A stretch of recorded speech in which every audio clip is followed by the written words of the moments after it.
My next patron question is from Diver, who's curious about the modern usage of computer-generated effects. When Call of the Wild was first announced earlier this year, both my father and I were really looking forward to it. But when we learned that the dog Buck was going to be completely CGI, we immediately lost interest and never went. If you have a budget of over $100 million, then why not put some actual effort into it, such as hiring trainers to work with the dogs in the film? Togo managed to do the same thing with real dogs, and it still delivered. This has made me think about overuse of CGI in movies. I definitely recognize there are instances in which CGI is necessary, such as for certain elements in fantasy and/or sci-fi films like the dinosaurs in Jurassic Park. The same could also apply to some historical films, having to recreate elements of the time period, like ships and aircraft that no longer exist. But now I feel that the film industry is just being lazy and using CGI to cut corners on practical effects, which could have been done for the same budget. Even when James Cameron made Titanic, he still had a life-size model of the actual ship to work off of whenever possible.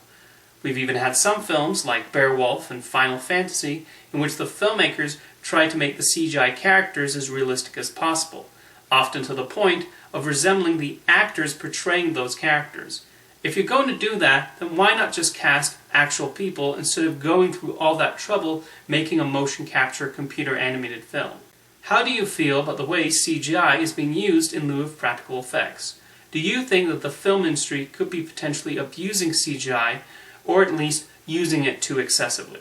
To be honest, as I've grown older, I've become less bothered by the use of computer-generated effects in movies, and whether I'm able to notice them or not. Part of the reason for this is due to the realization that, when you really get down to it, film is a magic trick. Fakery is involved in all of them in order to tell the story that best fits with the filmmaker's vision, and computer-generated effects have become a part of that. Let's use the newest film adaptation of Call of the Wild as an example. Chris Sanders using a computer-animated Buck in the movie was due to a lot of factors. The first and foremost came from protecting the safety of the dogs. Throughout the movie, Buck is required to do a lot of dangerous stunts, whether it's pulling a sled through an avalanche, swimming in a frozen lake, being beaten by abusive dog sellers, and fighting with other dogs and wolves.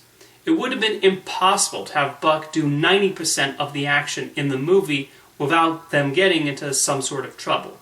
And in recent years, Hollywood productions have been trying to lessen the potential danger that can happen to animals on set. Another reason was because Sanders wanted to have the Buck on screen look exactly like the Buck described in Jack London's novel, which is a mixture of St. Bernard and Scotch Collie. Finally, Sanders storyboarded almost the entire movie, so he already had the entire film mapped out in his head, as well as the facial expressions and emotions he wanted Buck to give. However, real dogs were still utilized for a lot of the motion capture and as reference for the animators. Really, I don't think the use of CG effects comes down to laziness and lack of effort. Probably the opposite, as it takes a lot of planning and preparation to put those shots together. If you're curious about the process of directing live-action films with computer-generated effects, I highly recommend the director's commentary of Stuart Little. Rob Minkoff goes into an incredible amount of detail about the difficulties involved in lighting the sets just right, making sure the actors in the right place, and the lengthy time and preparation needed to get elements like Stuart and the mouths on the talking cats just right.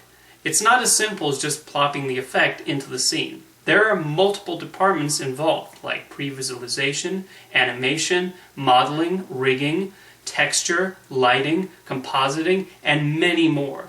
So many people are involved in making sure Iron Man flies away, the Enterprise takes off, and Godzilla stomps across the screen.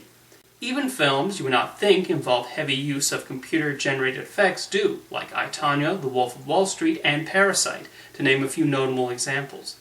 So to conclude, I don't see the problem with many movies utilizing computer-generated effects. They're just using the latest tools at their disposal, just like the effects teams who worked on Mary Poppins, 2001: A Space Odyssey, Star Wars, and Gremlins did. And I don't see anything wrong with that. Thank you for your question, Diver.